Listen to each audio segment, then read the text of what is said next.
So, Danny, recently the National Investment Center came out with some new data about a study they did looking at senior living communities, both CCRCs, independent livings, and standalone assisted livings. And there were some findings that you commented on this month in our Connections magazine. Can you tell me a little bit more about what those findings suggested? Sure. The National Investment Center, commonly called NIC, is a research center that's been in existence now since 1994, I believe, is when they came into being.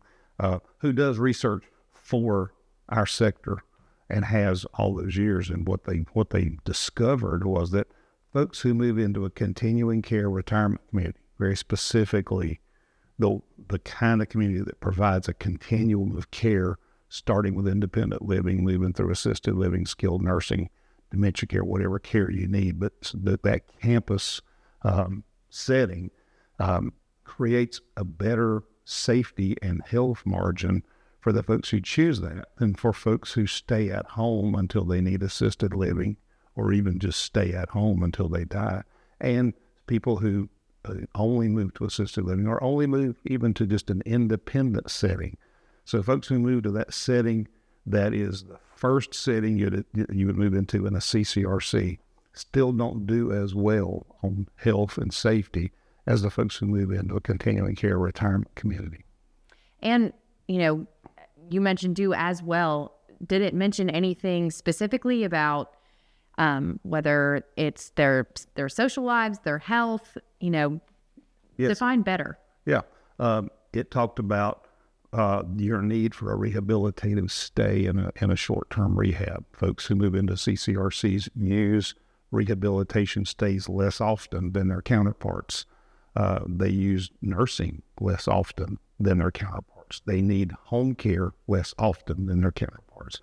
So basically, and they live longer. So it says you're going to live longer and you're going to live better and you're going to enjoy the time you have better because you're not going to spend it in rehab and with home care and trying to get over something that's gone wrong as often as your counterparts who chose to simply choose an independent living setting or wait until they need an assisted living setting, or who tried to stay at home and use just their house to provide the care they needed for the rest of their lives. The big topic that everyone's talking about, the baby boomer generation, Yeah. Our field in particular is, hyper-focused on this incoming generation, not only their numbers and how many of them we're getting prepared to serve, but also what their wants and needs are. And we're all looking for this answer, but in your opinion, how does this new data kind of inform our industry and our field of where to take senior living? I think one of the things interesting about the baby boomers is, and I am one, is that we do research and we do look for what the right answer is for ourselves, because that's what we've been trained to do throughout our lives. So as they become informed and as they read studies that say the continuing care retirement community is the best setting for your health and for your longevity, they're going to seek that out because, let's face it, they are the first generation that have really believed that we can live forever and that we can cure anything and that we can overcome anything, because that's what the world has taught us about our ability to be in charge of our futures. So I would predict for a CCRC campus in the United States of America, I would predict that they will see more people wanting to move there than they have capacity to care for because of the high cost of entry to this business. I would predict that there will be a shortage of continuing care retirement community openings for that boomer population for two reasons. One is that really barrier to entry. It takes a lot of money and it takes a lot of time to know that you've got a project and to get it financed, and then you have to get it built, and then you have to get it filled. It doesn't work for a for-profit developer because of that timeline. That's 5 to 7 years that you put money in before you get any money out. Works for the nonprofits because they can access that nonprofit capital and they can take that time. They're going to be in business in perpetuity. But for a for-profit person who's looking for return on investment, It's just too long. So they tend to stay away from it. That makes it a little harder to be done. And certainly for nonprofits, it's a harder decision because of risk.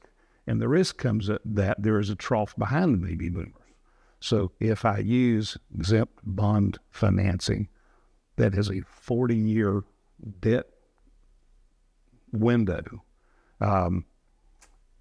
then I need 40 years of that population to be in place in order to pay off my debt and have this really work out well.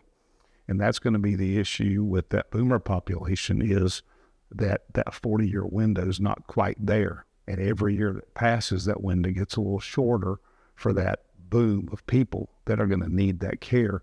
So there's an equation there that already barely works and in a few years won't work for, can I really pay for this thing that I've built for these folks? So they're doing their research, and as the NIC pointed out, the research is showing that this is the right move if they want to live healthier years. Is that standalone assisted livings or independent livings growing their own portfolio to meet that need?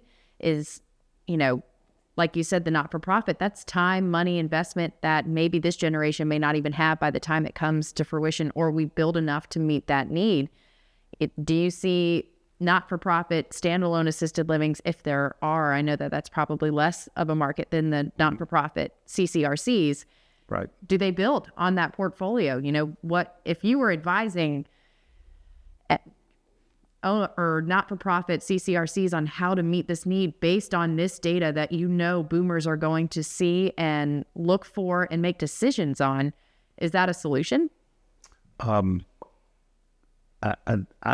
don't really believe that anybody can fully meet the needs of what's coming from the boomer population. There will be boomers who might want to live in a community setting that are not going to find entry. That's my opinion as to what will happen, is that because of how hard it is to build and how long it takes, and the fact that the financing lasts so long, and in fact lasts longer than this boom of people will last, even though we're going to keep them healthier and they're going to live longer, they're still not going to live long enough for that return on investment to happen or for those bonds to get paid off. They still can't actually live forever. That's right. They still can't live forever. None of us have figured that out yet. So I see there's a disconnect that's going to happen there.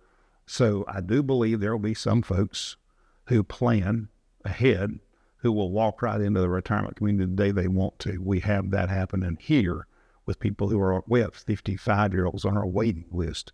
They see what's coming. They understand it, so they have pre-planned. They'll be at the top of the list before they want to move in. Others who don't plan ahead but decide they want to move there are going to find that there's a 7-year wait in front of them, and 7 years later, they may or may not be in a position to actually access that entry point of a CCRC and get the benefit from it. And if you can't get the benefit from it, if you've already waited too long, you already need assisted living, you already need skilled nursing, you've kind of missed the boat on what the advantages are of coming into the CCRC. So your message is don't wait. My message would be, smartest thing you can do is plan well. And a lot of boomers know this because they helped their parents go through this. And the age of the CCRC is old enough now that they have seen that with their parents. And there's another study that was done a few years ago asking only people whose parents had lived in CCRCs what their propensity was to move to a CCRC. And it was way above the general population surveys that have been done in the past. So informed people understand it, and they're lining up for it. We see that happening at Stillhooks. We've got people who are fourth generation now on the waiting list to move in. So their grandparents lived here, their parents lived here, I guess even great-grandparents, grandparents, parents, and now they're planning to be here at the right time. So yes, that's going to be who lives here for the people who planned well.